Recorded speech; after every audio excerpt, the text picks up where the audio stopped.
हरि राम कृष्ण हरि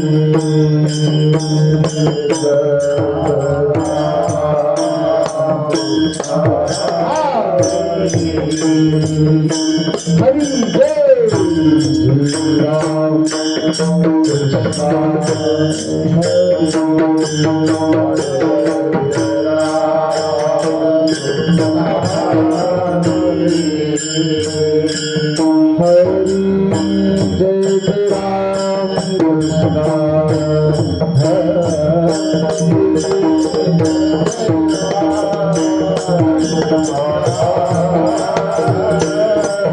जय राम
ध्यान उभे विटेवरी सुंदर ध्यान उभे विटेवरी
Radhe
Hello. Hello.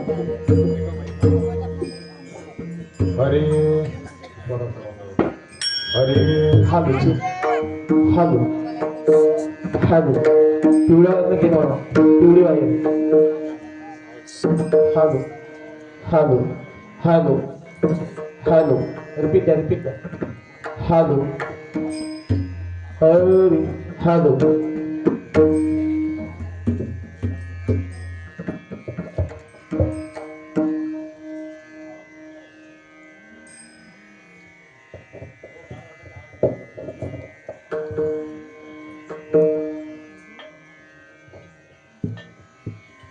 Hello.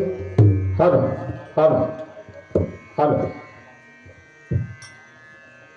Hello. Hello. Hello. Hello.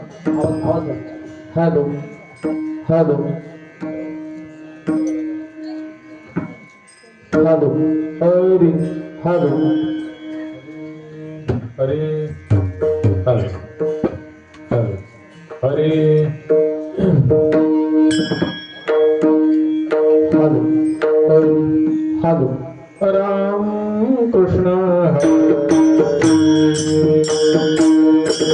Hare.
पाहतालोचनी सुख झाले हो साजनी, सुख झाले हो साजनी, सुख झाले हो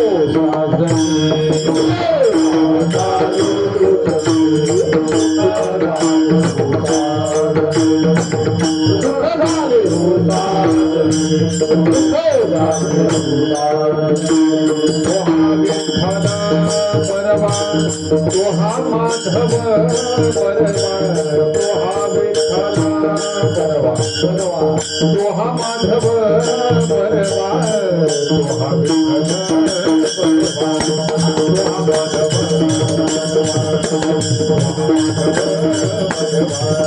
माधव तोहा माधव परवा,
कायवाणू आता न पुरे हे वाणी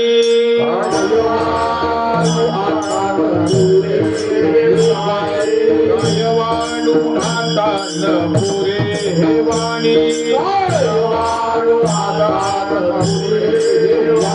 मस्तक चरणी ठेविनसे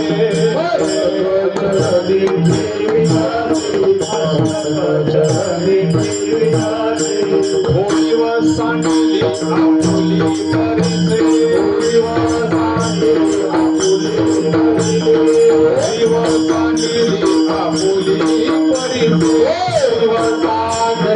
आपुली परिसे शिव कैसे लोखंडाची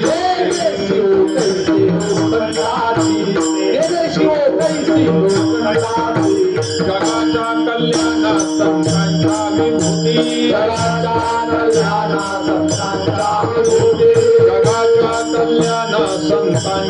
विभूती कष्टविधी परोपकारे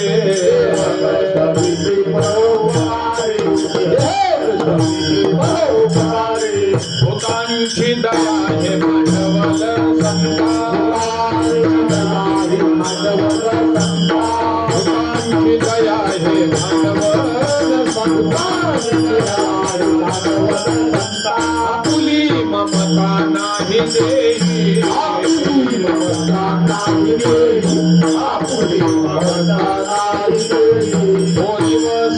सांडिली आपुली परिसे देव सांडिली आपुली परिसे देव सांडिली आपुली परिसे देव सांडिली आपुली परिसे तेने शिव कैसे लोखंडाचे देव कैसे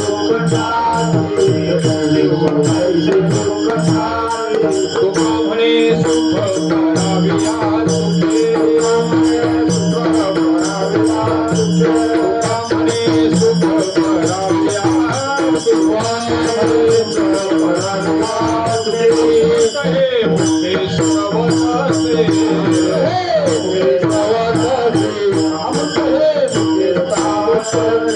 थोडी व सांडिली आपुली परिसे थोडी व सांडिली आपुली परिसे शिव कैसे लोखंडा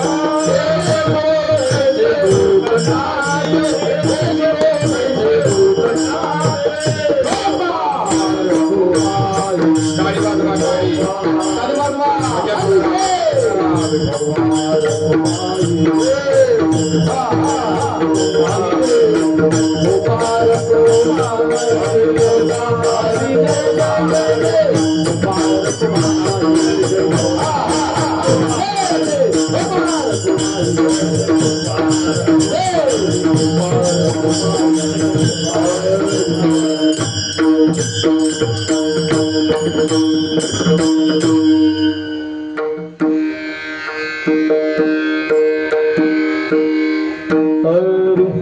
हॅलो हॅलो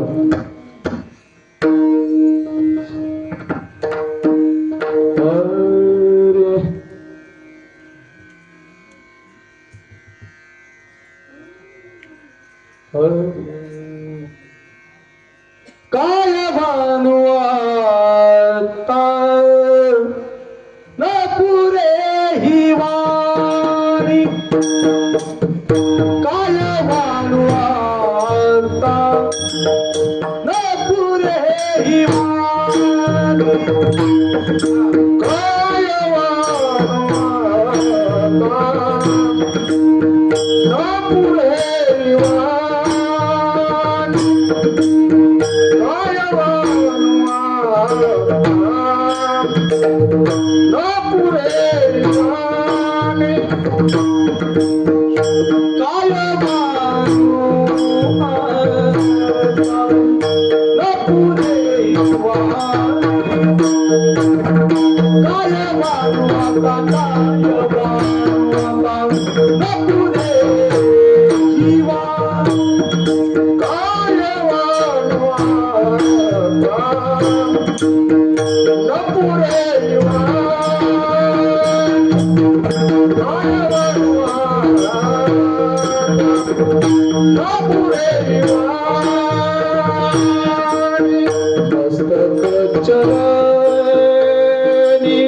पिवळ्या वायरला इको दे पिवळी इको दे इको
मेरे शिव कैसे मेरे शिव कैसे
Hello.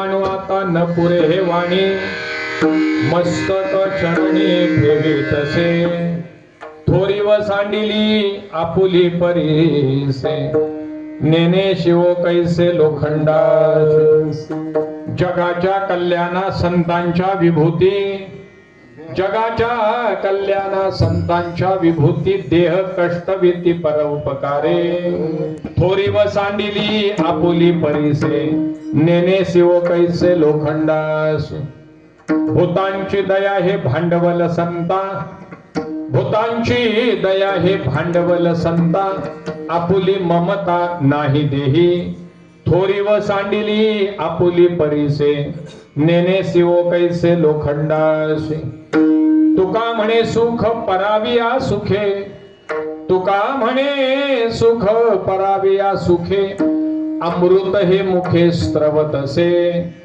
थोरी व सांडिली आपुली परीसे नेने शिव कैसे लोखंडासे वक्रतुंड महाकाय सूर्यकोटी समप्रभ निर्विघ्नं कुरु मे देव सर्व कार्येषु सर्वदा प्रभु पुंडलिके तुला आणि येला म्हणून आम्हा दर्शनाला लाभ झाला तुझ्या पायी वाहे सदा चंद्रभागा नमस्कार माझा तुला पांडुरंग पांडुरंग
ओम नमो ज्ञानेश्वरा करुणा करा दयाळा तुमचा अनुग्रह लादलो पावन झालो चराचरी नमो सद्गुरु तुकया ज्ञान दीपा नमो सद्गुरु सच्चिदानंद रूपा नमो सद्गुरु भक्त कल्याण मूर्ती नमो सद्गुरु भास्करा पूर्ण कीर्ती मनोजवम मारुत तुल्य वेगम जितेंद्रियं बुद्धिमतां वरिष्ठं वातात्मजं वानरयुत मुख्यं श्रीरामदूतं शरणं प्रपद्ये शुकासारिख्य पूर्ण वैराग्य ज्यांचे वसिष्ठान परिज्ञान योगेश्वरांचे कवी वाल्मिका सारिखा मान्य ऐसा नमस्कार माझा तया रामदासा जयांची केली स्मरण वय सकल विद्यांचे अधिकरण केशवंदू श्री चरण श्री गुरूंचे ते नमस्कारून आता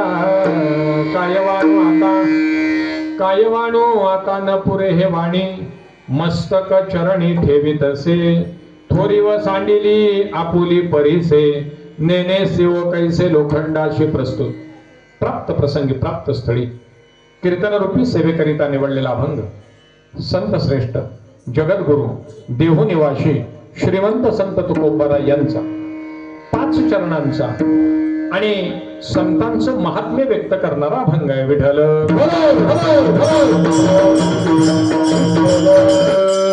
सेवेला सुरुवात करण्यापूर्वी परिहार द्यायचा तो असा गेली 115 वर्ष अव्याहतपणे सुरू असणार आणि हे 116वा वर्ष संपन्न होत असताना संत सेवा मंडळ सातेरी ग्रामस्थ मुंबई व महिला मंडळ यांच्या सौजन्यानं गुरुतुल्य असणारे हरिभक्तीपरायण विश्वनाथ महाराज यादव यांच्या मार्गदर्शनाखाली आपणा सगळ्यांच्या उपस्थितीमध्ये अतिशय सुंदर अशा नियोजनामध्ये गीता जयंतीचं औचित्य साधून हा सप्ताह या ठिकाणी सुरू आहे. सप्ताहाचा आजचा 5वा दिवस आहे आणि 5व्या दिवसाची सेवा आपणा सगळ्यांच्या कृपेने या ठिकाणी माझ्या वाट्याला आली. हे माझ्यासाठी परमभाग्य आहे. विठ्ठल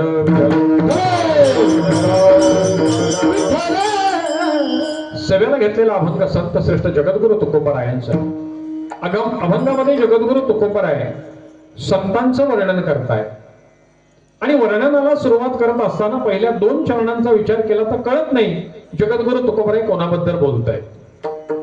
जगद्गुरु तुकोबराय म्हणतात त्यांचा थोरवी त्यांचा महिमा मला वर्णन करता येत नाही, माझी वाणी कमी पडते म्हणून मी त्यांच्या चरणावर मस्तक ठेवतोय. पण कोणाच्या ज्याने परिसासारखं केलं, तुच्छ असणाऱ्या लोखंडालाही आपलंसं करून त्याला सोनं बनवलं, या न्यायानं जे या जगामध्ये वागतायत त्यांच्या चरणावर मी मस्तक ठेवतोय. पण ते कोण? तर ते म्हणले या जगाच्या कल्याणासाठी अवतीर्ण झालेले संत. त्या संतांच्या विभूतीवर, त्या विभूतीरूपी असणाऱ्या संतांच्या चरणावर मी मस्तक ठेवतोय. काय केलं त्यांनी? तर कायमस्वरूपी भूतांची दया आपल्या हृदयामध्ये बाळगली आणि तेच भांडवल घेऊन या जगतामध्ये त्यांनी वास्तव्य केल्यामुळं मी त्यांच्या चरणावर मस्तक ठेवतोय. आणि त्यांनी केलं काय?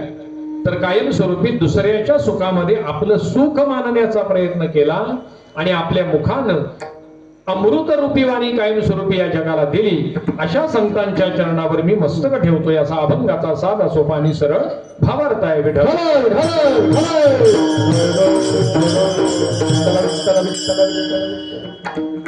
116 वर्षाची परंपरा असणाऱ्या या सातेरे गावामध्ये पांडुरंग परमात्म्याच्या पुण्य पावन अशा मंदिरामध्ये अखंड हरिनाम सप्ताहाची सुरुवात झालेली आहे.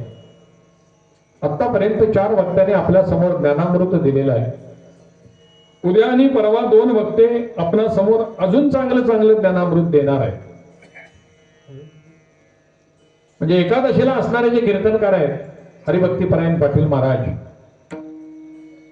आम्ही तर त्यांच्या पुस्तकांवर कीर्तन सांगतो. अतिशय ज्येष्ठ आणि श्रेष्ठ असे कीर्तनकार या वर्षीच्या सप्त्याला आपल्याला लाभले. ही आनंदाची गोष्ट आहे.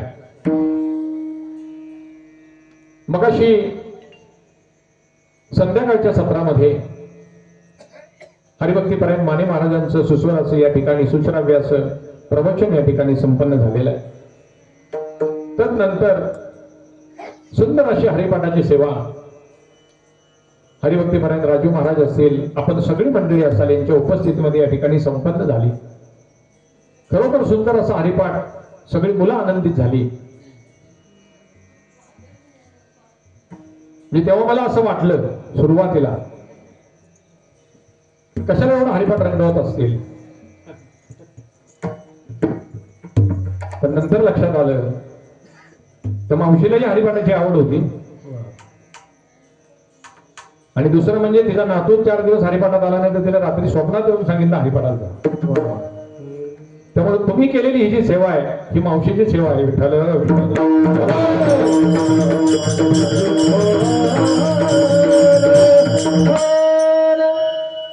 कायमस्वरूपी या ठिकाणी सप्ताहामध्ये जिची आठवण येत राहील अशा वैकुंठवासी हरिभक्तपरायण शशिकला पवार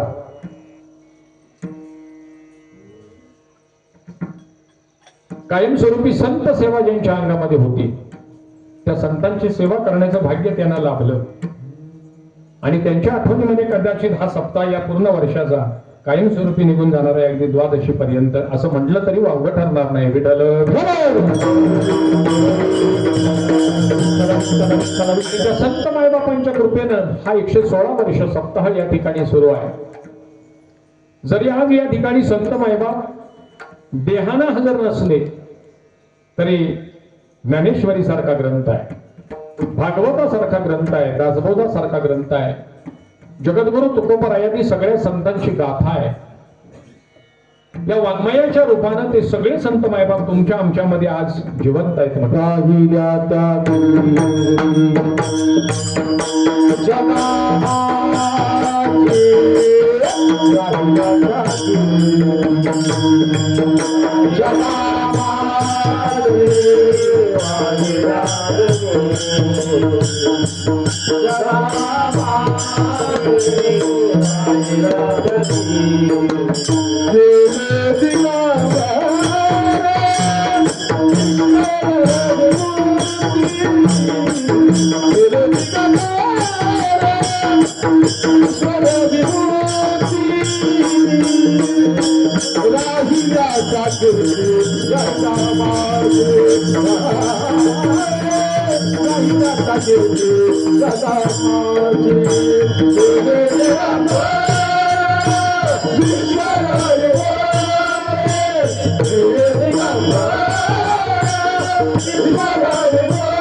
गेले दिगंबर ईश्वर विभूती राहिल्या त्या कीर्ती. ते इथून गेले, काही जण देह ठेवून गेले, काही जण देह घेऊन गेले आणि काही जण देह घेऊन समाधीस्थ झाले. या सगळ्या संतांनी तुमच्या आमच्यावर मंडळी उपकार करून ठेवले. मग ते देह ठेवून गेलेले असतील, देह घेऊन गेलेले असतील, नाहीतर देह घेऊन समाधीस्थ झालेले असतील. या प्रत्येकाचे तुमच्या आमच्यावर उपकार आहेत मंडळी, लक्षात ठेवा. तसं या समाजामध्ये, या जगामध्ये उपकार करणारे अनेक जण आहेत. दोन सुभाषितकारांनी दोन वेगळे श्लोक मांडले. एक सुभाषितकार म्हणतायत उपकार करणारे कोण आहे? रविश्चंद्र, घनवृक्ष, नदी, गावाश्य सज्जना, एतानी परोपकाराय युगे देवेन निर्मितः. रवी, सूर्य, चंद्र, वृक्ष, नदी, गाय, संत हे उपकार करते. एका सुभाषितकाराने सांगितले, संत बिटप सरिता गिरी धरणी, परहित लागे सबके करणी. संत, बिटप म्हणजे वृक्ष, सरिता म्हणजे नदी, गिरी म्हणजे पर्वत आणि धरणी म्हणजे ही भूमाता. तर प्रत्येकाचे तुमच्या आमच्यावर काही ना काही उपकार आहेत. पण मग जर का या सगळ्यांचे उपकार असतील सुभाषितकाराला सांगताना, तर मग संतांचा महिमा सगळ्या ठिकाणी वर्णन केला गेला. याचं कारण काय? तर याचं कारण काहीतरी असं असू शकतं की बाकीच्या उपकार कर्त्यांमध्ये काहीतरी कमी आहे, काहीतरी न्यून्य आहे. सूर्य तुमच्या आमच्यावर उपकार करतो हे निश्चित आहे, तो आहे. म्हणून तर आपलं दिवसभराचं राडगाडगं चाललंय, आपण श्वासोश्वास करतोय. पण तो सूर्य 12 तास प्रकाश देतो आणि 12 तास आपल्याला अंधारात ठेवतो. चंद्र तुम्हाला आम्हाला त्याच्या प्रकाशातून अमृत देतो म्हणतो. त्याच्या प्रकाशावर पिकांची भरभराट होते. तो प्रकाश तुम्हाला आम्हाला मिळावा म्हणून तर कोजागिरी सारखा सण ठेवलेला आहे. आलं का लक्षात? दुधामध्ये चंद्र पाहून त्याचा प्रकाश दुधामध्ये पडला की ते दूध प्यायचं, असा पूर्वीपासूनचा प्रघात आहे. आता त्या कोजागिरी पौर्णिमेचं दूध हळूहळू संपलं. आता फक्त दूध प्यायला लागलेत माणसं. भेटायला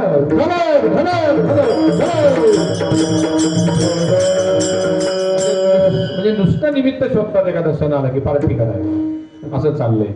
त्या चंद्रामृताच्या प्रकाशामध्ये तुम्ही आम्ही राहिलो तर त्याचा फायदा आपल्याला होतोय. पण संत म्हणतात त्याचा उपकार जरी आपल्यावर असले ना तरी तोच चंद्र 15 दिवस कलेनं क्षय पावत जातो. संत आमचे तसे नाही, कायमस्वरूपी वर्धमान अशी त्यांची कीर्ती आहे. चंद्रासारखी ती कलेनं कमी होत नाही. घन म्हणजे पाऊस, ढग.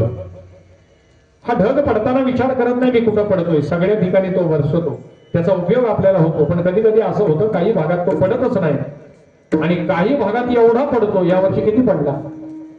काय वाईट अवस्था होती खलाटीत मला सांगा. 2-3 वेळा आलो, बघताना खूप वाईट वाटलं.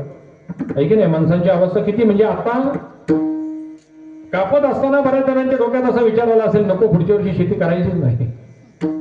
अशी म्हणली असतील माणसं. माने महाराज बरोबर ना? पण शेतकऱ्याचा स्वभाव असा आहे, एकदा का पुन्हा आता गवत काढणी आली, कवल तोडणी आली की तो आहे त्या जोमाला पुन्हा कामाला लागतो. आणि खरं पाहता लागलंही पाहिजे. आलं का लक्षात? कारण ते सगळं जर का आपण सोडून दिलं तर भविष्यात सगळ्यांनी, तुमच्या सहित सगळ्यांनी बाकीच्यांनी खायचं काय, हा मोठा प्रश्न. म्हणजे त्या घनाचे उपकार जरी असले तरी तो सगळ्या ठिकाणी सारखे उपकार करेल असं नाही. काही जणांकडे पडतच नाही, काही जणांकडे अतिशय पडतो. म्हणजे एकीकडे सुका दुष्काळ तर एकीकडे ओला दुष्काळ. वृक्ष त्याचे उपकार तुमच्या आमच्यावर आहे, पण त्या वृक्षांच्या उपकारामध्येही काहीतरी न्यूनता असली पाहिजे. आता उपकार आपला सगळ्यांना माहिती आहेत म्हणून मी ते वाढवत नेत नाही. त्यांच्यामध्ये न्यूनता काय? आंब्याचं झाड आहे, वर्षभर त्याला पाणी घालतोय, वर्षभर आंबे देतं काय हो? मोजून 1 महिनाभर, त्यातले पण 10-15 दिवसच ते आपल्याला काढून खायला मिळतात. म्हणजे वर्षातला 1 महिनाभरच त्याचा उपयोग आपल्याला आहे. बाकीच्या वेळेला ते ऑक्सिजन देते ही सोडा गोष्ट, पण त्याच्यातून मिळणारी जी फळं आहेत ही आपल्याला 1 महिनाभर पुरते. अशी अनेक झाडं आहेत, म्हणजे कायमस्वरूपी तुमच्या आमच्या उपयोगाला येतील असं नाही. त्याचा दुसरा विचार केला की मला ऑक्सिजनच्या रूपाने उपयोगी पडतायत. तर विज्ञानामध्ये 8वीच्या धड्यामध्ये प्रश्न आहे की रात्री झाडाखाली का झोपू नये? का झोपू नये? तर दिवसा ऑक्सिजन सोडणारी झाडं रात्री कार्बन डायऑक्साईड सोडत असतात, आणि त्याच्यानं आपण त्या झाडाखाली झोपलो तर आपल्याला बेशुद्ध पडण्याची शक्यता जास्त असते. म्हणजे त्या 12 तासामध्ये ते आपल्याला उपयोगी नाहीत. विठ्ठल.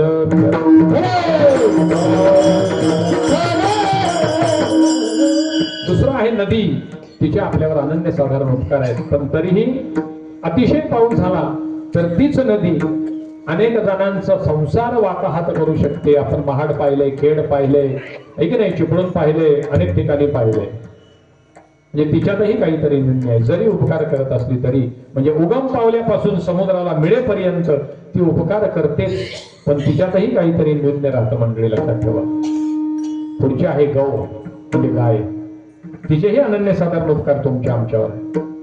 तिला कामधेनू संबोधलंय, म्हणजे प्रत्येक गोष्ट तिची उपयोगाची आहे. आणि तिच्यात सगळ्यात महत्वाचं अमृत मानलंय ते म्हणजे दूध.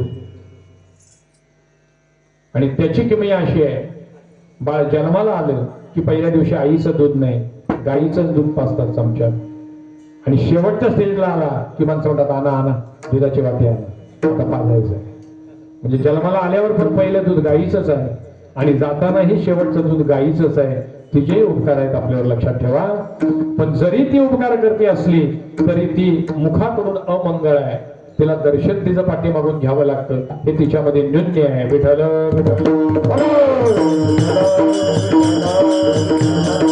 म्हणून सुभाषितकारानं, शास्त्रानं सगळ्यात श्रेष्ठ स्थान उपकार कर्त्यांमध्ये जर का कोणाला दिलं असेल तर ते संतांना दिले.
Hare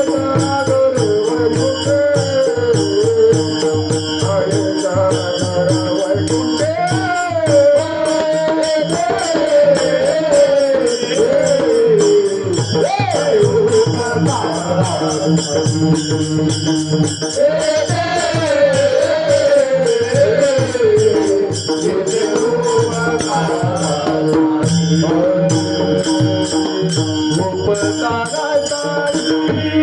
घर वैकुंठात आहे जगद्गुरु तुकोबराय म्हणतात ते इथं आले कशासाठी? फक्त आणि फक्त उपकारांसाठी. आणि आल्यापासून जाईपर्यंत तुमच्या आमच्यावर म्हणजे कायमस्वरूपी जगावर उपकार करत राहिले. त्यांनी किती उपकार तुमच्या आमच्यावर केले. जगद्गुरु तुकोबराय म्हणतात त्यांचा महिमा मी वर्णन करू शकत नाही आणि वर्णन करू शकत नसल्यामुळं मी त्यांच्या चरणावर नतमस्तक होतो. या अभंगाचं प्रथम चरण काय वाणू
त्यांचे अनन्य साधारण उपकार असल्यामुळे जगद्गुरु तुकोबराय म्हणतात मी त्यांचा महिमा वर्णन करू शकत नाही. काय वाणू आता न पुरे हे वाणी, माझी वाणी अपूर्ण पडते म्हणजे बोलायला शब्द नाहीत असं जगद्गुरु तुकोबराय म्हणतात. कुणाबद्दल तर मी सांगितलं पहिल्या चरणात आणि दुसऱ्या चरणात कळतच नाही कुणाबद्दल, पण तिसऱ्या चरणाचा अन्वय अर्थ लावला की आपल्या लक्षात येते हे संतांबद्दल. आणि संतांबद्दल जगद्गुरु तुकोबराय म्हणतात की त्यांचा महिमा एवढा अनन्य साधारण आहे, त्यांचे उपकार एवढे अनन्य साधारण आहेत की ते वर्णन करण्यासाठी माझ्याकडे वाणी नाही, माझ्याकडे शब्द नाही. एखाद्याला प्रश्न असा निर्माण होईल म्हणजे जगद्गुरु तुकोबरायांकडे शब्द भांडार नव्हता का, हाही प्रश्न निर्माण होईल एखाद्याला. एका बाजूने विचार करायचं म्हटलं तर जगद्गुरु तुकोबरायांकडे शब्द भांडार नव्हता का. जगद्गुरु तुकोबराय म्हणतात आम्हा घरी धन शब्दांचीच रत्ने, शब्दांचीच यत्ने शस्त्र करू. आमच्या घरामध्ये जर का धन कुठला असेल तर शब्द आहे. आणि कधीची वेळ आहे? 450 वर्षापूर्वीची. यावर्षी जगद्गुरु तुकोबरायांचा त्रिशतकोत्तर अमृत महोत्सवी वैकुंठ गमन सोहळा आहे. म्हणजे 375 वर्ष पूर्ण होत आहेत यावर्षी वैकुंठ गमनाला. म्हणजे 375 वर्षापूर्वी जेव्हा शाळाच नव्हत्या आपल्यासाठी, जेव्हा शाळा नव्हत्या तेव्हा जगद्गुरु तुकोबरायांनी जे लिहून ठेवले, जे माऊलीने लिहून ठेवले, जे एकनाथ महाराजांनी लिहून ठेवले, त्या शाळेत शिकवलं जातंय. हा आपल्या संतांचा महिमा आहे. एवढी मोठी गाथा जगद्गुरु तुकोबरायांनी निर्माण केली. 4092 अभंग लिहिले. त्या अभंगांमध्ये एवढे शब्द आहेत की त्या शब्दांवर विचार करताना म्हणजे नुसतं आम्ही म्हणतो किंवा नुसते समोरचे म्हणतात काय महाराज अभंग सोडवला, काय म्हणतात माणसं, वा वा काय महाराज अभंग सोडवला. अहो त्या अभंगातलं एक कणभर पण आम्हाला सांगता येणार नाही, एवढा त्याच्यामध्ये गुह्यार्थ आहे. आणि खरं पाहता आम्ही अभंग सोडवायचे नाही, आपल्याला अभंग सोडवत असतात. विठ्ठल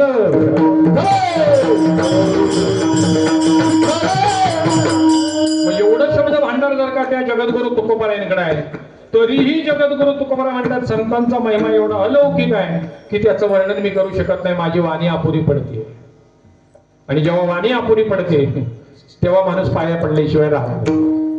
घरात एखादा आगाऊ पोर असू द्या, ते अभ्यास करत नसू दे, ते ऐकत नसू दे, माणसं सांगून दमतात, मारून बघतात, दुसऱ्याकडून समजावून बघतात, सगळा प्रकार झाला की म्हणतात बाबा आता इलाज तुझ्या पुढे हरलाय, आता तुझ्या पुढे मी हात जोडतो.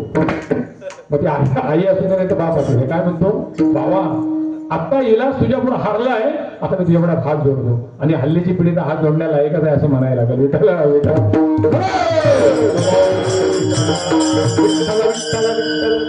म्हणजे होतंय कसं तर जेव्हा एखाद्या गोष्टीची परिसमाप्ती होते तिथनं पुढे आता काही शिल्लक राहत नाही, तेव्हा मग माणूस पाया पडायला सुरुवात करतो. आहे की नाही. एखाद्याकडे समजा एखादी गोष्ट मागायला गेलो, गरज लागली, त्याच्याकडे आहे आपल्याला माहिती आहे, पण तो आता देत नाही. 10 वेळा माहिती बघते मला पाहिजे, खरंच गरज आहे, देईन मी तुला. नाही तो म्हणतो दे, तुला पाया पडतो, देईन मी आम्ही. शेवटची स्टेप काय, पाया पडतो. जगद्गुरु तुकोबराय म्हणले माझ्याकडे त्यांच्या महिमेचं वर्णन करायला, त्यांच्या उपकारांचं वर्णन करायला शब्दच नाही, त्यामुळे मी आता मस्तक चरणी नतमस्तक होणं संतांच्या चरणावर हे सगळ्यात महत्वाचं आहे. लक्षात ठेवा. त्यांच्या चरणाची सेवा अगर्वतेपणे केली तर त्याचा फायदा आपल्याला होतो. तनु मनु जीवे माऊली सांगताय, चरणाशी लागावे, अगर्वता करावे, दास्य सकळ. त्यांच्या जवळ तुम्हाला जायचंय, त्यांच्याकडून काहीतरी प्राप्त करून घ्यायचं आहे, तर आपल्याला त्यांच्या जवळ जाऊन, त्यांच्या जवळ बसून, त्यांच्या चरणावर लीन होऊन त्यांच्याकडून साध्य करून घेणं गरजेचं आहे. तरच आपल्याला ते मिळतं, तरच आपल्याला ते प्राप्त करून घेता येतं. मंडळी लक्षात ठेवा. मग ते एखादं व्याख्यान असू द्या,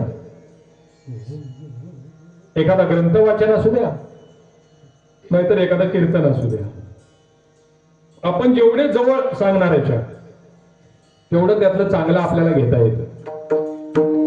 आलं का लक्षात.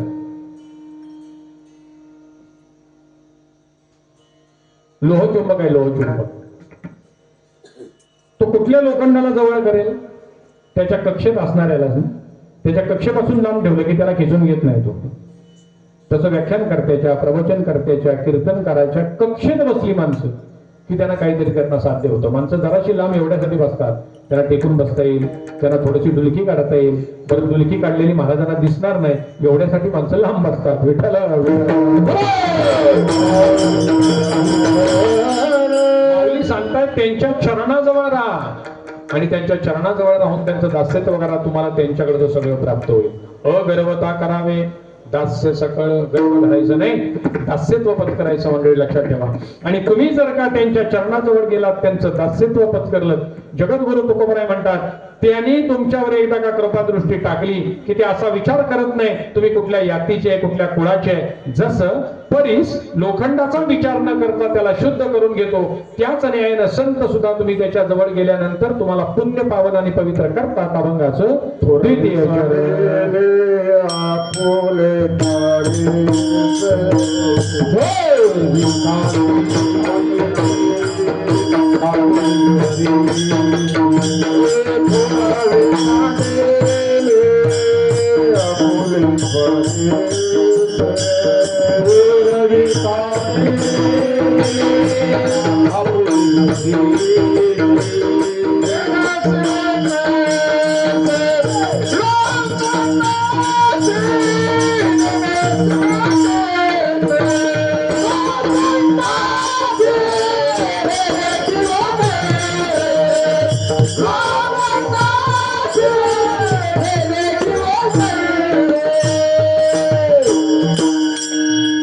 जगद्गुरु तुकोबाराय म्हणते, एकदा का तुम्ही त्यांच्या जवळ गेलात, त्यांचं दास्यत्व पत्करलं, त्यांच्या कक्षेमध्ये आला की ते तुमचा उद्धार केल्याशिवाय राहत नाही. का तर जगाच्या उद्धारासाठीच त्यांचा अवतार तुम्हा धराया उद्धराया जन जड जीवा.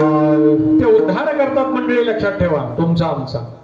आणि त्याच्यामध्ये 3 शब्द सांगितले, उद्धराया जन जड आणि जीवा. तिघांचाही उद्धार करतात. तुमचा आमचा उद्धार संतांनी केलाय का? बुडते हे जन न देखावे डोळा. तुम्ही आम्ही संसार सागरामध्ये बुडतो हे संतांना पाहवलं नाही, म्हणून तुमचा आमचा उद्धार म्हणजे जनांचा उद्धार करण्याचं काम केलं. ज्या भिंतीवर बसले होते ती जड भिंत होती, त्या भिंतीला चालवलं साक्षात वरती बसून. आज तिची आळंदीमध्ये पूजा होते, आळंदीमध्ये तिथं सप्ताह होतोय, म्हणजे जगाचाही उद्धार केला. जो निर्बुद्ध असणारा प्राणी, ज्याला रस्त्यात उभा राहिल्यावर ड्रायव्हरने किती हॉर्न वाजू द्या, तो आपला रस्ता सोडत नाही, बाजूला होत नाही असा रेडा, त्याच्या मस्तकावर हात ठेवून त्याला पुण्य पावन केलं. आज त्याचा सप्ताह आळंदीमध्ये होतोय, म्हणजे जडाचा आणि जीवाचाही उद्धार संतांनी केला. या सगळ्याच्या उद्धारामध्ये अगदी काही किंतु परंतु न ठेवता उद्धार केल्यामुळे जगद्गुरु तुकोबाराय म्हणताय, माझ्याकडे त्यांच्या महिमा वर्णन करण्यासाठी शब्द नाहीत, म्हणून मी त्यांच्या चरणावर बसतो. जगाच्या कल्याणा संतांच्या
साधारण उपकार आहे तुमच्या आमच्या कल्याणासाठी. अभंगाच्या 3ऱ्या चरणात महाराज सांगतायत, जगाच्या कल्याणा संतांच्या विभूती देह कष्टविती परोपकारे. आणि त्याच कल्याण जगाचं करत असताना जगद्गुरु तुकोबाराय म्हणले ते वागतात कसं, तर जसं परीस आपली थोरवी सांडत आणि लोखंडाजवळ जाऊन त्याला सोनं बनवतं. थोरी व सांडिली आपुली परिसे नेने शिवो कैसे लोखंडाशी. लोखंडाला कसं शिवू याचा विचार नाही करत परीस, ते शिवतं त्याला आणि त्या लोखंडाचं सोनं करून टाकतं. तसं संत तुमचा आमचा उद्धार करताना विचार करत नाही, आपला परिस्पर्श करून तुम्हाला आम्हाला उद्धरून टाकण्याचं काम संत मायबाप करतात. म्हणले लक्षात ठेवा, आपणा सगळ्यांना माहित असणारं उदाहरण आहे.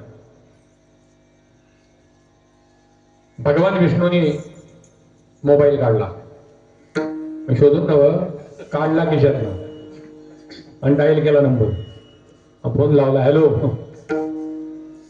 आता फोनच बोलायला पाहिजे, पोरच फोनचे आहेत सगळे. आता फोन शिवाय तो इथनं उठून गेला होता तिथं फोन घेऊन बसलाय.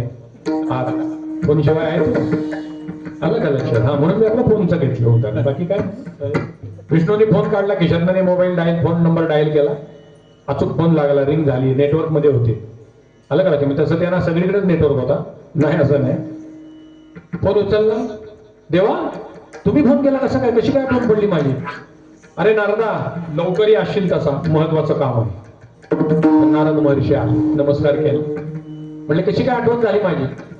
म्हणलं एक महत्वाचं काम आहे.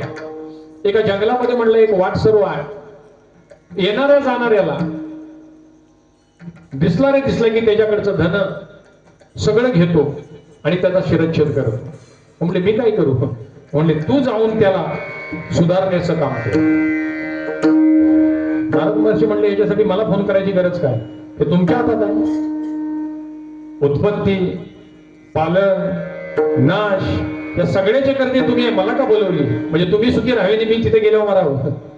ते म्हणले असं नाही, मी देव आहे आणि तुम्ही संत आहे. मी कोण आहे? देव आहे आणि तुम्ही संत आहे. मी जे करू शकत नाही ते तुम्ही करू शकता म्हणून तुम्हाला बोलवलं. नारद महर्षी म्हणले असं काय ते, आम्ही करू आणि तुम्ही करणार नाही? ते म्हणले हाच तर फरक आहे. आता समजा मी गेलो तिथे आणि मी गेल्यानंतर त्याला सुधारण्यासाठी गेलो आणि त्यानं जर का माझ्या अंगावर कुऱ्हाड उघडली तर मी रागाच्या आवेशात सुदर्शन चक्र सोडणार आणि त्याची मान धाडा वेगळी करणार. म्हणजे एवढं त्यानं जर का पाप केले तर त्याचं दुसरं काय करायला पाहिजे? तुम्ही हेच करायला पाहिजे. ते म्हणले असं नाही, त्याचा जो अवतार आहे तो आत्ता मरण्यासाठी झालेला नाही, पुढेही बहुत करणे आहे. त्याच्याकडून मला पुढे काहीतरी करून घ्यायचं आहे आणि ते करण्यासाठी त्याच्यामध्ये आंतरिक बदल घडवण्याचं जे काम आहे, माऊलींच्या भाषेत जे खळांची व्यंकटी सांडो तया सत्कर्मे रतिवान परस्परे जडो मैत्र जीवन. त्याच्यामध्ये आंतरिक बदल घडवून आतले विकार मारून, त्याला न मारता आतले विकार मारून त्याच्याकडून काहीतरी करून घ्यायचं जे आहे ते तुम्ही करू शकता. संत काय वानवाता न पुरे हे वाणी. ते म्हटले आमच्याकडे काही नाही, हे तू करू शकतोस. मग नारद महर्षी तिथे गेले. पुढचा सगळा दृष्टांत आपल्याला माहिती आहे. त्यांच्यावरही फरशी उगारली. मग त्यांनी सांगितलं या सगळ्या पापामध्ये वाटेकरी तुझे घरचे आहेत का? निश्चित. घरात जाऊन आला, छाती काढून गेला होता, येताना मान खाली घालून आला. श्री संतांच्या आल्यावर नतमस्तक झाला. म्हणलं आता तुम्ही सांगाल ते करी. मग त्याला बसवलं. म्हणलं इथं बस. हातातल्या कुऱ्हाड हातात घेतली, ती उलटी ठोकली. उलटी ठोकल्यावर काय होतं? उलटी ठोकल्यावर काय होतं? ती कुऱ्हाड आतली गळून पडते. सरळ ठोकली तर ती फिट बसते, उलटी ठोकली तर बरोबर ना मला? ती गळून पडली, कुऱ्हाड काढली त्याचा बाजूला आणि तो सुका दांडा होता का तो त्याच्या कडेला राहला. म्हणले जप तोपर्यंत करायचंय जोपर्यंत या टोनप्याला पानं फुटत नाही तोपर्यंत. टोनप्याला टोनप म्हणतात त्याला. टोनप्याशी फुटली पाणी आणि आपण म्हणतो दोनत्याशी फुटली पाणी. दुसरे म्हणतात त्याशी फुटली दोन पाणी. ते काय ऐकून आहे ना सगळं. आपण काय केलं? तोंडपाठ नाही कानपाठ. पुढचा म्हणला तसं, पाठीमागच्याला जसं ऐकू आलं तसं तो म्हणत गेला.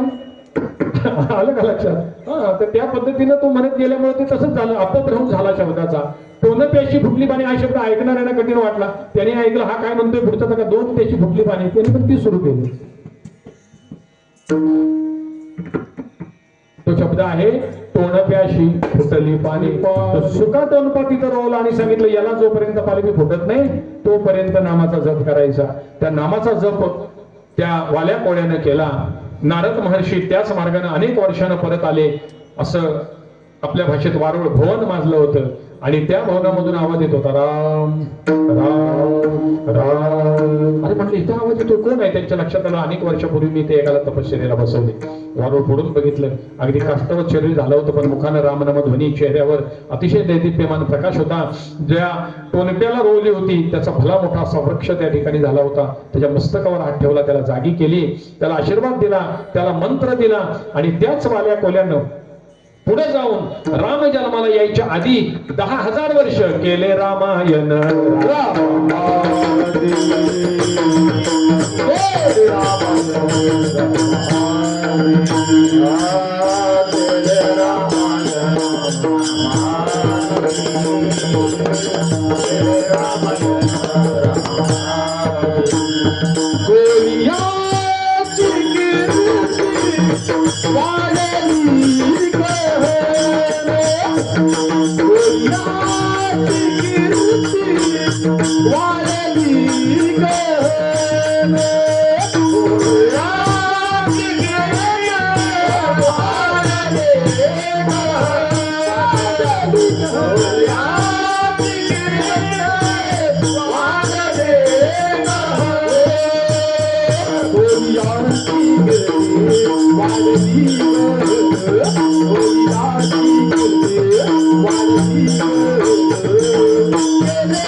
काय केलं त्या वाल्या कोळ्याने तर त्यांची कीर्ती एवढी श्रेष्ठ झाली या जगतामध्ये की जो एवढा पापचारी होता त्यानं नाम घेतलं आणि त्या नामाच्या द्वारे संतांनी त्याच्यामध्ये बदल घडवून आणला आणि त्या बदलामुळे झालं असं की कोळी याची कीर्ती वाढली गहन केले रामायण रामा जो वाल्या कोळी म्हणून गणला जात होता त्याचा महर्षी वाल्मिक झाला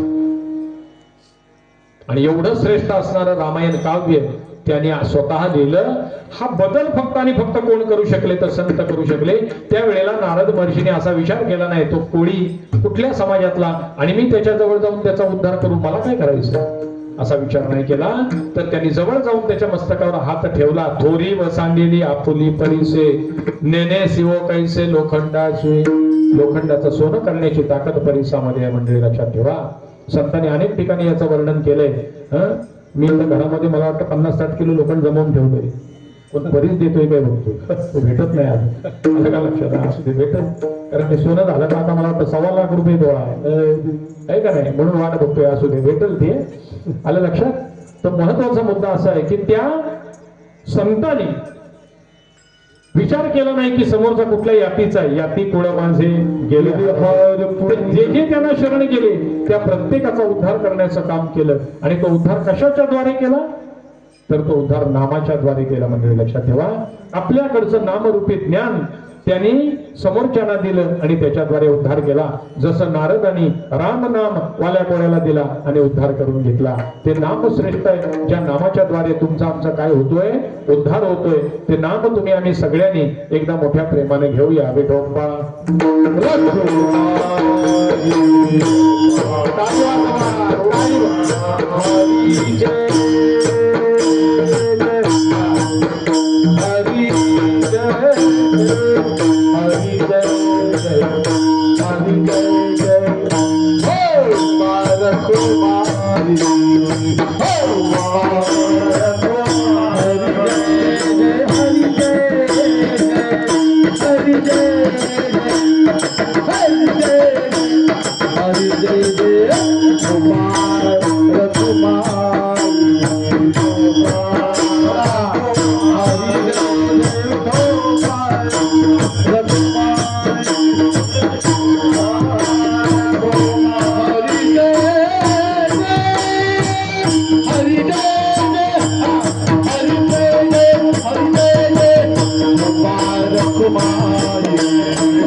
काय वाणू आता न पुरे हे वाणी मस्तक चरणी ठेवीत असे.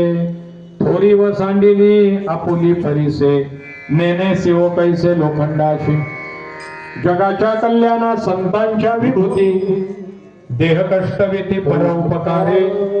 थोरी व सांडिली आपुली परिसे नेने शिव कैसे लोखंडाशी. जगद्गुरु तुकोबराय म्हणले बाबांनो अनंत उपकार अनंत महिमा संतांचा असल्यामुळं मी त्यांच्या उपकारांचं वर्णन करू शकत नाही.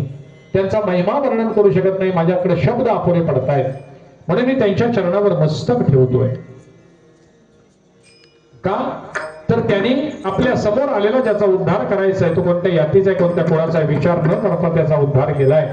म्हणजे काय करे तर जगाच्या कल्याणासाठी त्यांनी आपला देह कायमस्वरूपी झिजवलाय. जगाच्या कल्याणा संतांच्या विभूती रूपाने ते संत या ठिकाणी आले आणि जगाच्या कल्याणाकरिता त्यांनी काय केलेलं आहे तर आपला उद्धार या ठिकाणी तुमचा आमचा उद्धार या ठिकाणी केलाय. आणि देह सुद्धा त्यांनी जगाच्या कल्याणासाठी कष्टवलाय. म्हणजे देहाचा विचार केला नाही, तुमचा आमचा विचार करता. लक्षात ठेवा, तुमचा आमचा उद्धार करायचा आहे त्या वेळेला स्वतःच्या देहाचं काय होईल याचा विचार संतांनी केला नाही, काळाचा विचार केला नाही, वेळाचा विचार केला नाही. प्रत्येक वेळेला फक्त आणि फक्त त्यांच्या डोक्यात एवढंच जगाचं कल्याण. तुमच्या आमच्या डोक्यात फक्त एवढंच आहे आपल्या कुटुंबाचं कल्याण. त्याच्या बाहेर माणूस पडत नाही. आलं का लक्षात.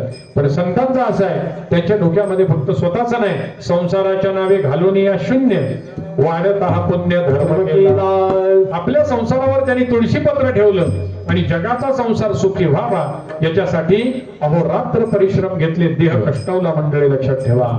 आणि तो देह कष्टवत असताना जगाचा कल्याण करत असताना जगाचा कल्याणासाठी आपल्या देहाला झिजवत असताना जगद्गुरु तुकोबराय म्हणले त्यांनी भांडवल कसलं वापरलं. कारण एखाद्याचं कल्याण करायचंय तर काहीतरी आपल्याकडे असलं पाहिजे.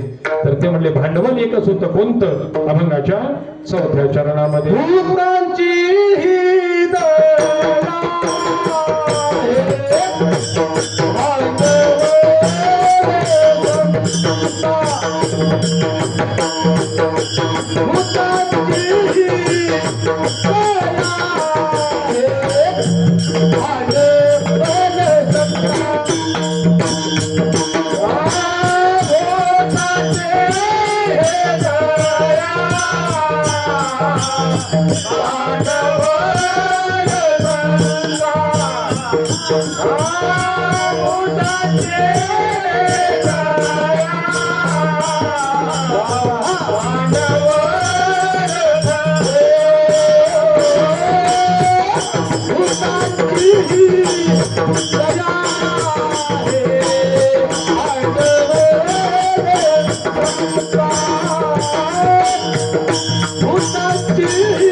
जगाचं कल्याण करत असताना त्यांनी काय भांडवल वापरलं कल्याणासाठी. तर जगद्गुरु तुकोबराय म्हणले दया. भूतांची दया हे भांडवल संता. भांडवल असल्याशिवाय माणूस व्यापार करू शकत नाही. भांडवल असल्याशिवाय माणूस धंदा करू शकत नाही. लक्षात ठेवा भांडवल पाहिजे त्याच्याजवळ. कशाच्या तरी जोरावर माणूस काहीतरी समोरच्याला देऊ शकतो, सांगू शकतो, ते काहीतरी असलं पाहिजे. आता आम्हाला इथं 2 तास बोलायचंय, तर आम्हालाही अनेक पुस्तकं चाळून ते भांडवल गोळा करावं लागतं, तेव्हा इथं समोर सोडता येईल. आलं का लक्षात? भांडवल आपल्याकडे असल्याशिवाय आपण समोरच्याला काही देऊ शकत नाही. मग संतांनी जगाचं कल्याण केलं. जगद्गुरु तुकोबाराय म्हणजे त्यासाठी भांडवल काय वापरलं, तर भांडवल वापरलं दया. भूतांची दया हे भांडवल संता. आणि दया हे सगळ्या परमार्थाचं मूळ आहे. आलं का लक्षात? समोरच्यावर दया करणं हे सगळ्या परमार्थाचं मूळ आहे. आणि त्या दयेनं तुम्हाला आम्हाला सगळं प्राप्त होतं असं माऊली म्हणताय. दया ते धर्म. जिथं दया आहे तिथं धर्म आहे. धर्मो सुखागमो. जिथं धर्म आहे तिथं सुख आहे. सुखी पुरुषोत्तमो नांदे दैसा. आणि जिथं सुख आहे तिथं भगवान परमात्मा. पण त्याचा मूळ कशात आहे? दयेमध्ये आहे. दया धर्म का मूल है, पाप मूल अभिमान. तुलसी दया न छोड़िए, जब तक घट में प्राण. दया धर्माचं मूळ आहे आणि अभिमान हे पापाचं मूळ आहे. जोपर्यंत तुलसीदास महाराज म्हणतात तुमच्या शरीरामध्ये प्राण आहे तोपर्यंत दया सोडू नका. आणि संतांनी ती सोडली नाही. दयेचं भांडवल केलं आणि त्याच्या जोरावर केलं काय, तर आपल्या देहाची ममता त्यांनी बाळगली नाही म्हणजे लक्षात. अतिशय सुंदर उदाहरण आहे. तो एक दृष्टांत पाहूया आणि मग सेवा समाप्तीकडे वळूया. खरं तर 5च मिनिटं राहिलेत माझ्या वेळेला.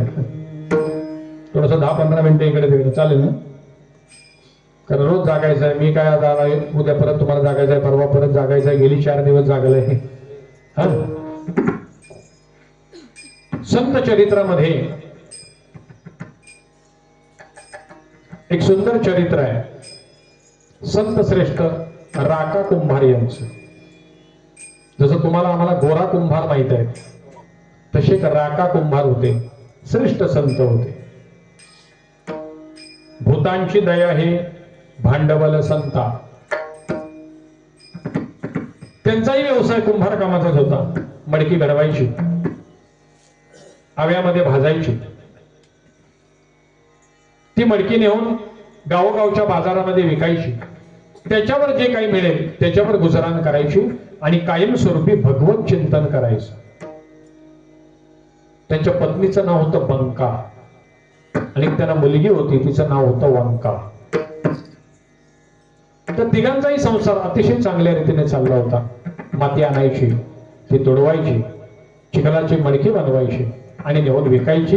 हे सगळं करत असताना नामचिंतन करायचं. एक दिवशी झालं असं, त्यांच्या घरातल्या मांजरीनं त्या घरामध्ये मांडून ठेवलेल्या सगळ्या मडक्यातल्या एका मडक्यामध्ये पिलं घातली. पिलं तिनं घातली. आता तुम्हाला मांजरीचा स्वभाव माहिती आहे. ती काय एका जागेवर पिलं जरी तिथं असली तरी काही जात नाही. गायला पिलं झाली नाही, पिलाला जोपर्यंत समजेल तोपर्यंत गायला वडून चरायला नाही, ती जात नाही, ती परत येते. मांजरीचा स्वभाव तसा नाही. ती ठेवणार आणि 4 घरे फिरून येणार, 4 गल्ल्या फिरून येणार. ती एका जागेवर राहत नाही. तसं झालं एक दिवशी असं. तिने पिलं घातली होती. ती पिलं बिचारी लहान 7 दिवस मांजरीची पिले मला वाटतं डोळे उघडत नाही. तर ती पिलं घातलेली तशीच होती. 4-5 दिवस झाले होते. या दोघी जणी लाकूड फाटा आणायला रानात गेल्या होत्या. राका कुंभाराने आवार रचायला सकाळपासून सुरुवात केली होती. आणि आता या दोघींची वाट बघितली, अजून येत नाहीत. त्याने आवार रचायला सुरुवात केली. जी काही मडकी होती ती आव्यामध्ये घालून ठेवली. सगळी घातली व्यवस्थित, कोंडा बिंडा घातला. विटाची जशी भट्टी असते तसा मडक्यांचा आवा असतो. आवा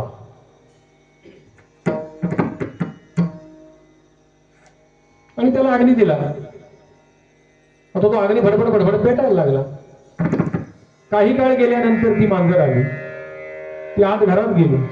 तिने तिथं फिरून बघितलं, ते काय मडकं दिसन आणि पिलं पण दिसन. ती बाहेर गेली, तिथं आव्याच्या भोवती आली. अग्नी पेटतोय असं गोल गोल गोल गोल फिरली. परत आत गेली, म्याव म्याव ओरडते, परत यांच्या पायात येते, परत आतमध्ये जाते, परत बाहेर येते. एवढ्यात ह्या दोघी जणी आल्या. लाकूड फाटा टाकला, घरात गेल्या, पाणी प्यायल्या. बघताय तर मांजर ओरडते. मांजर आतमध्ये जायची, परत बाहेर यायची, परत बाहेरून आतमध्ये यायची, परत बाहेर जायची. ती बंका म्हणते, का हो तुम्ही आवाज रचला? ते म्हणते हो. अहो तो आवार असताना आम्ही मदतीला येणार होतो, अहो तुमची वाट बघितली, तुम्ही आलात नाही म्हणून मी एकट्यानं रचला आणि त्याला अग्नी दिला. ती बंका आणि वंका म्हणते अहो त्यातल्या एका डेऱ्यामध्ये एका मडक्यामध्ये त्या मांजरीनं पिलं घातली होती आणि तसाच्या तसा मडका तुम्ही त्या आव्यामध्ये रचला. खूप वाईट वाटलं राका कुंभाला. करावया गेलो संसाराचे हित, पापाचे पर्वत झाले माथा. राका कुंभार म्हणले अरे संसाराचं हित करायला गेलो आणि इथं तर पापाचे पर्वत झाले. भूतांची दया हे भांडवल संतार. आता काय करायचं? भगवान परमात्म्याला हाक मारली, देवा अरे करता करविता तू आहेस, हे सगळं विश्व निर्माण तू केलेस, पालन पोषण करणारा तू आहेस. आता म्हणलं मी इथं तुझ्या पुढे नवस करतोय, रक्षिबा तू आता येऊन या अंगे अंगे, तू स्वतः ये या ठिकाणी आणि त्या पिलांचं रक्षण कर. मी या ठिकाणी तुला नवस करतोय की मी त्या दिवसापासून हा जो माझा गाडग्या माडग्याचा संसार आहे हा करायचा सोडेन. आपुली ममता नाही देही, आपल्या देहावर ममता ठेवली नाही. आपल्यासारखं असं म्हणायचं काय रामूर्ती, एवढी मडकी का फोड घालवायची आणि तो आवा असा पेटल्यानंतर 3 दिवस पेटत राहतो, 4थ्या दिवशी त्याला काढायची असते. 3 दिवस त्या मांजरीनेही अन्न पाणी घेतलं नाही आणि या तिघांनीही घेतलं नाही. हे तिघं तिथंच चिंतन करत बसले होते भगवान परमात्म्याचे. पांडुरंग हरी जय जय, वासुदेव हरी वासुदेव हरी जय जय, पांडुरंग हरी पांडुरंग हरी जय जय, वासुदेव हरी. तो दिवस संपला. दुसरा दिवस उजाडला, तो दिवस संपला. तिसरा दिवस उजाडला, तो दिवस मावळला. 4थ्या दिवशी त्यांनी पाहिलं हवा शांत झालाय. एक एक मडका हव्यातलं काढायला गेले. काढलेलं मडकं बघायचं भाजलेलं, सर्वस्वे भाजणे भाजून या गेली. मडकं काढायचे बघायचे भाजलंय, मडकं काढायचे भाजलंय, मडकं काढून म्हणजे बापरे आता काय अवस्था झाली असेल. आणि ते मडकं त्यांच्या हातात लागलं ज्या मडक्यामध्ये पिलं होती. वाटून बघितलं त्या मडक्यामध्ये खेळता ती पिली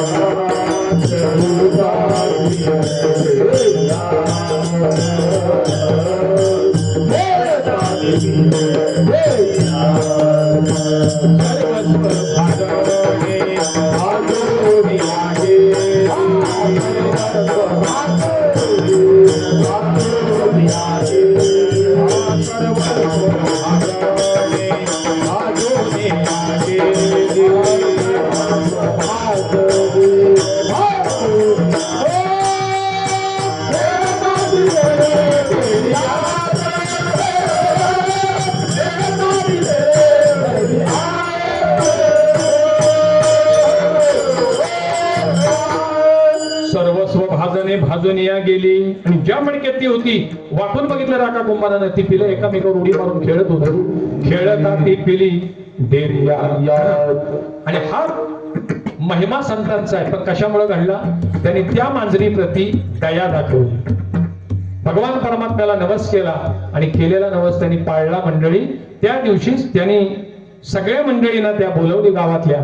आपलं घर लुटून काय होतं त्यांच्या घरातलं जे काय होतं ते लुटून न्यायला सांगितलं.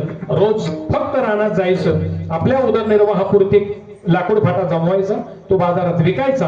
त्याच्यातून जे काही पैसे येतील तेवढ्याच पैशामध्ये आपली गुजराण करायची. आपल्या देहाची ममता त्यांनी काय केली नाही, राखली नाही. मंडळी लक्षात ठेवा, असे संत आहेत. त्यामुळे जगद्गुरु तुकोबराय म्हणतात माझ्याकडे त्यांचा महिमा वर्णन करण्यासाठी काय नाहीये, शब्द नाहीये. विठ्ठल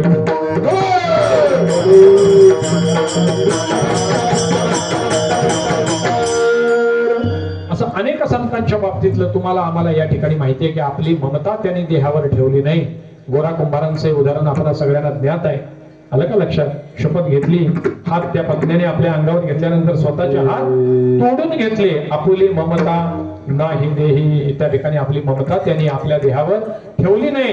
पण कायमस्वरूपी ते काय करत राहिले तर जगाला उपदेश करत राहिले, जगाला मार्गदर्शन करत राहिले आणि त्या उपदेशानं जगाचं कल्याण करत राहिले. मंडळी पण ते उपदेश करत असताना काय केलं तर तो उपदेश करत असताना, कल्याण करत असताना समोरच्याच्या सुखामध्ये आपलं सुख मानण्याचं काम करत. तू का म्हणे सुख पराविया सुखे अमृत हे मुखे स्त्रवावसे. जगद्गुरु तुकोबाराय म्हणले दुसऱ्याच्या सुखात सुख मानण्याचं काम संतांनी केलंय. आणि सगळ्यात कठीण गोष्ट आहे, सोपी गोष्ट नाही. दुसऱ्याला सुख झाल्यावर जर का आपल्याला बरं वाटलं तर समजायचं हृदय ओके आहे. पण दुसऱ्याचं भलं झाल्यावर जर का आपल्याला वाईट मत्सर वाटायला लागला तर समजायचं आपल्याकडे काहीतरी चुकीचं आहे. आलं का लक्षात? म्हणजे अवस्था आपली कशी आहे? सदा सर्वदा रोग तुला जडावा, तुझ्या घरी नेहमी डॉक्टर यावा, तुझा सगळा पैसा त्याच्यात जावा आणि माझ्या समोर तू असाच मरावा. विठ्ठल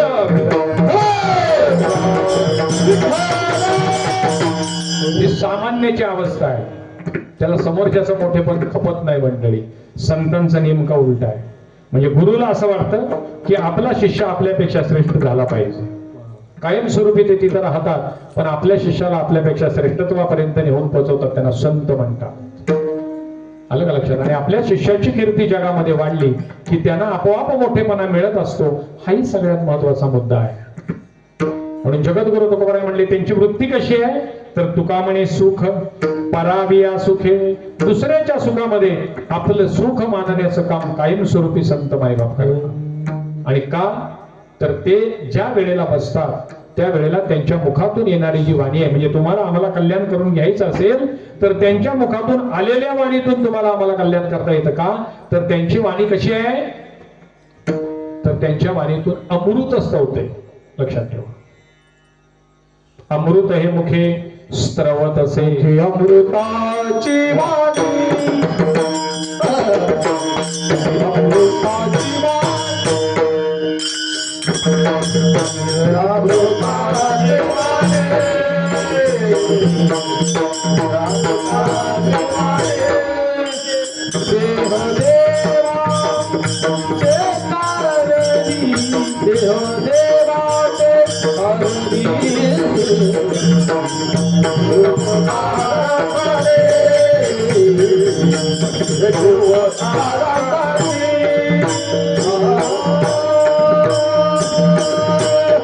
गोड प्रमाण बघा. मुखी अमृताची वाणी, देह देवाचे कारुणी.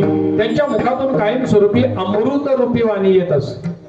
आणि आपल्या मुखातून अमृत वाणी येत नाही मंडळी. बोलायला लागली ना काय काय माणसं तर एका वाक्यात दोन दोन शिव्या येतात त्यांच्या मुखात. कशी म्हणायची अमृताची वाणी? हे ग्राहका कुमारांचं चरित्र खेळला मांडत होतो. हे तर चोपदार लांब आहे, ते चोपदार इथं उभे होते कडेला असा दंड धरून बसलेले. आणि मी सांगितलं त्यांनी तो मडका काढला आणि त्या मडक्यात त्यांनी वाकून पाहिलं तर त्यातली तिन्हीच्या तिन्ही पिले जिवंत आणि एकमेकावर उड्या मारत होती. त्यांच्या तोंडात लगेच आलं अरे तुझ्या आईला. म्हणजे काय पटकन आपल्या तोंडात नाही येईल सांगू नाही शकत. लक्षात ठेवा मंडळी.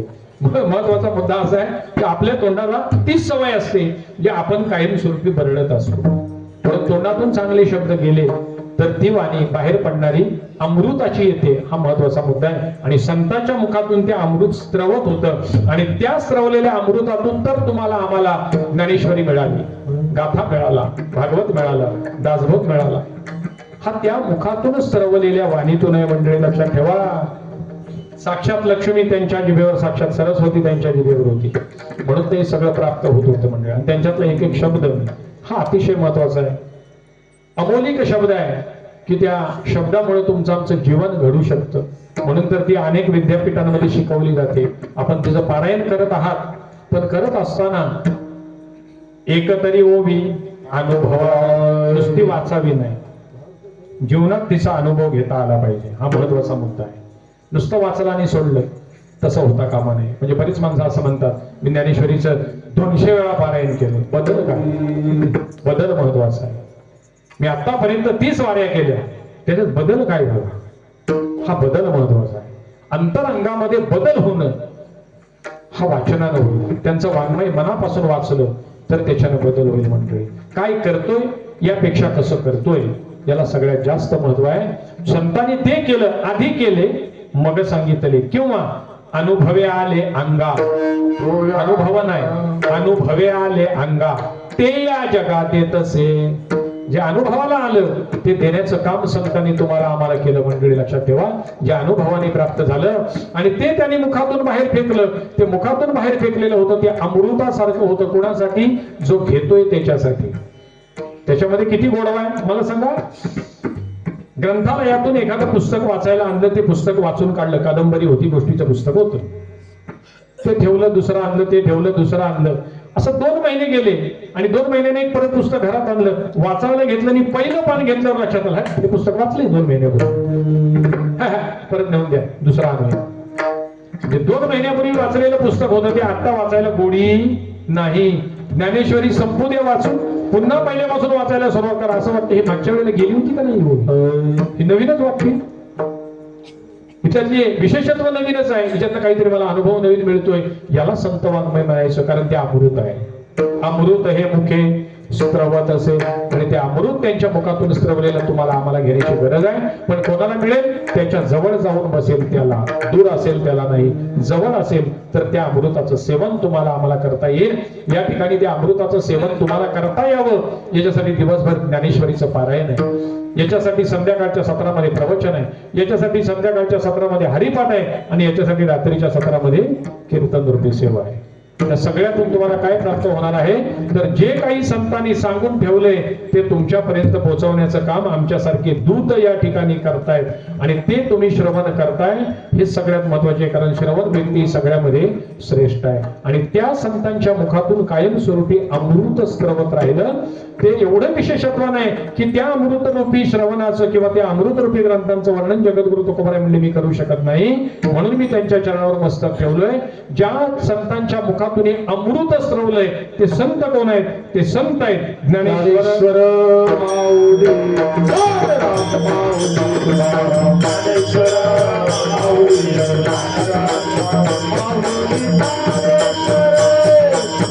ज्ञानराज माऊली, ज्ञानेश्वर माऊली, ज्ञानराज माऊली,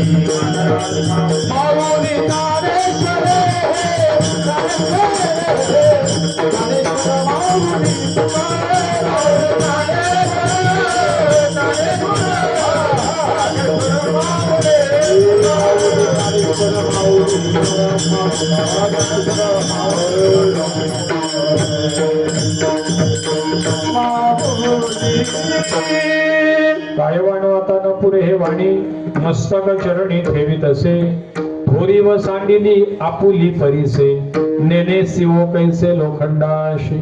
प्रस्तुत अभंगाचा यथामती यथावकाश धावता भावार्थ केलेला आहे. पायाच्या प्रसादे काही बोलिलो विनोदे, मद क्षमा करणे संतीनो, हे अंगभूत युक्ती सद्गुरू माऊलींच्या कृपाशीर्वादानं, आई वडिलांच्या आशीर्वादानं तुम्हा सगळ्या मंडळींच्या प्रेरणेनं बोलण्याचा प्रयत्न केलाय. जे चांगलं आहे ते संतांचं आहे. आपल्या जवळ ठेवा, विचार करा. एखादा अपशब्द दुरुत्तर गेला असेल म्हणजे अल्पमतीचा दोष समजून विसरा, पण जे चांगलं आहे ते निश्चित आपल्या जवळ ठेवा.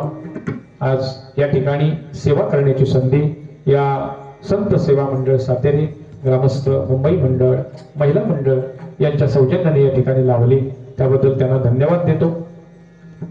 ह्या खेळ एकट्याचा म्हणून मेळ मिळविला. या ठिकाणी सेवा करण्यासाठी संधी दिल्यानंतर खऱ्या अर्थानं सेवेसाठी ज्यांनी विनयाची सेवा केली ते आमचे ज्येष्ठ विनेकरी हरिभक्तीपरायण जाधव महाराज, ज्यांनी चोपदारकीची सेवा केली ते चोपदार, ज्यांनी सुंदर अशी टाळांची साथ केली ते आमचे सगळे ज्येष्ठ श्रेष्ठ असे टाळकरी. त्याचप्रमाणे पाठीमागे ज्यांनी साथ केली ते आमचे काटकर महाराज असतील, आमचे मार्गदर्शक हरिभक्तीपरायण चौगुले महाराज असतील, त्याचप्रमाणे माझ्या सोबत आलेले गायनाचार्य आमचे मित्र हरिभक्तीपरायण राजू महाराज जाधव असतील. आपण सगळ्यांना या ठिकाणी धन्यवाद देतो. ज्यांनी मृदुंगाची सेवा केली, मगाशी बसलेले आमचे सिद्धेश महाराज, त्याचप्रमाणे आता बसलेले आमचे मंथन महाराज आहेत. गेली 4 दिवस, आजचा 5वा दिवस या ठिकाणी मृदुंगाची अव्याहतपणे साथ देत असणारे आमचे संजोग महाराज असतील. या सगळ्यांना धन्यवाद देतो. तुम्ही सगळ्यांनी शांत चित्ताने बसून सेवा श्रवण केली, आपल्याच्या सगळ्यांच्या चरणी नतमस्तक होतो. माझं लक्ष आहे मंडळी कमी आहे, 5-6 दिवसाचं जागरण आहे म्हणजे एका दुसऱ्याला उलटी येणारच, असू ते असू, ते समजून घेऊ आपण. म्हणून मी म्हटलं जवळ बसायचं असते. आलं का लक्षात? तुम्ही सुंदर अशी साथ दिली, आपणही सगळ्यांना धन्यवाद देतो. ज्यांनी सुंदर अशी साऊंड सिस्टीम पुरवली त्यांनाही धन्यवाद देतो. साऊंडवाल्यांना विशेषत्वाने विनंती असते की आपण कलाकारांनी मागितल्यावर साऊंड द्यायला हायगाई करायची नाही. याचं कारण असं कीर्तन संपवून आम्ही जेव्हा गाडीत बसतो तेव्हा गाडीत बसता बसता कलाकार असं म्हणत आहेत, महाराज वा काय आज कीर्तन केलं. त्यांचा पहिला मुद्दा हाच असतो, साऊंड एकदम पकवास, साऊंड चांगला असेल, एक नंबर साऊंड. पहिली चर्चा कसली असेल तर गाडीत बसल्यानंतर साऊंडची असते. त्यामुळे तुमचं नाव सगळ्या ठिकाणी चांगलं जायला पाहिजे, याच्यासाठी साऊंड द्यायला कधी हायगाई करू नका. मंडळानं त्याच्यासाठी तर आपल्याला तुमचं सुंदर सिस्टीम पाहून बोलवलेली आहे. त्यामुळे तुमची साऊंड सिस्टीम अतिशय सुंदर आहे. तुम्हालाही या ठिकाणी धन्यवाद देतो. झालेली सेवा भगवान परमात्म्याच्या चरणी अर्पण करून या ठिकाणी सेवेला पूर्णविराम. तुकाराम तुकाराम तुकाराम भजन करा, भजन करा.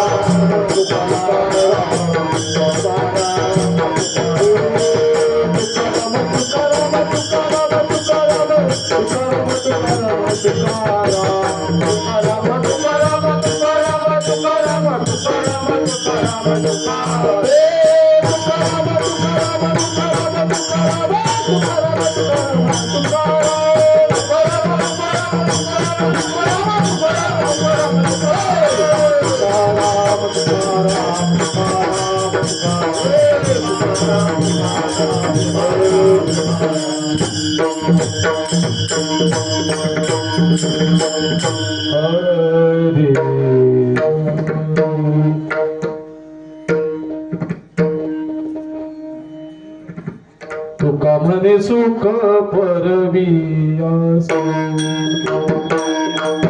तुका म्हणे सुख परवी असो,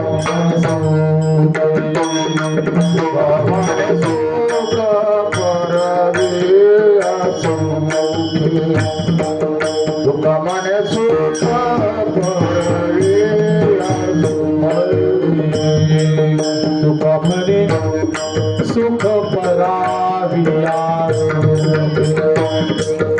तुका म्हणे सुख पराविया सुखी सुख पराविया तुका म्हणे सुख पराविया सुखी अमृत हे मोखे स्रवतसे अमृत हे मुखे स्रवतसे स्रवतसे सुरयुतांनी आपुल्या सुरयुतांनी आपुल्या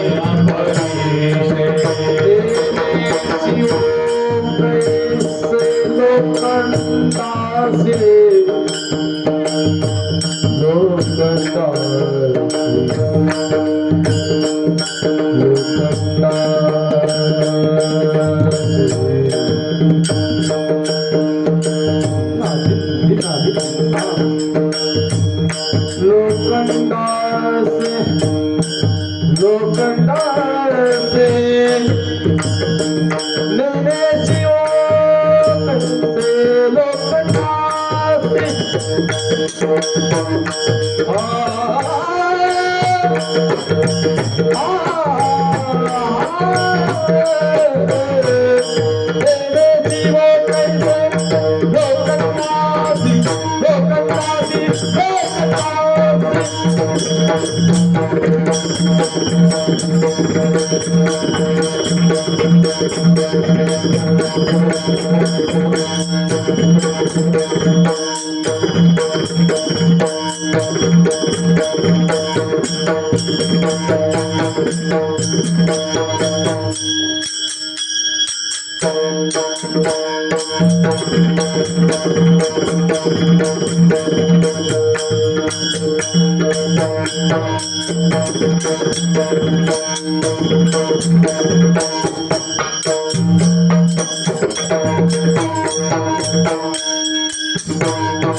जय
Hey!